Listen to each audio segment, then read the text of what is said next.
नमस्कार मंडळी, स्वागत आहे तुमचं माझ्या द प्रवीण्स पॅलेट या यूट्यूब चॅनलमध्ये। आज मी तुम्हाला जर्मनीबद्दल एक इंटरेस्टिंग कन्सेप्ट सांगणार आहे।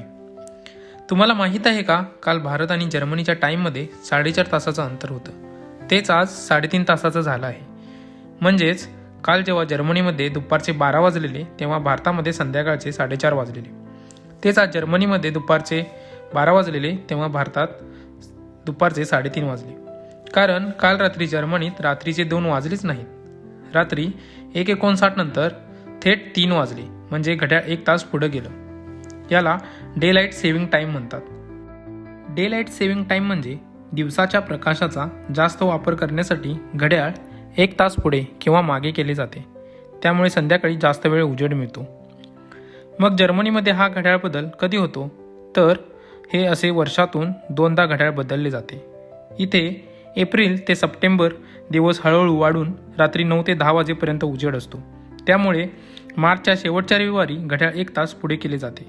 आणि या उलट ऑक्टोबर ते मार्च दिवस कमी असतो, म्हणून ऑक्टोबरच्या शेवटच्या रविवारी घड्याळ पुन्हा 1 तास मागे घेतले जाते। उदाहरणार्थ, मार्चमध्ये 2 वाजले असतील तर थेट 3 वाजतात, आणि ऑक्टोबरमध्ये 3 वाजलेले परत 2च वाजतात। हा वेळेचा बदल आपल्या मोबाईल आणि कॉम्प्युटरमध्ये आपोआप होतो, पण भिंतीवरचं घड्याळ आपल्याला सेट करावं लागतं। आता याचा फायदा काय, तर वीज वाचते, संध्याकाळी जास्त वेळ डे लाईट म्हणजेच सूर्यप्रकाश मिळतो, आउटडोअर ॲक्टिव्हिटीसाठी वेळ मिळतो।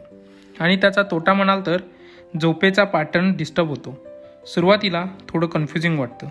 जवळपास संपूर्ण युरोपमध्ये आणि US कॅनडाच्या बहुतेक भागात हा day light saving time concept वापरला जातो। तुम्हाला ही माहिती आवडली असेल तर हा व्हिडिओ नक्की लाईक आणि सबस्क्राईब करा।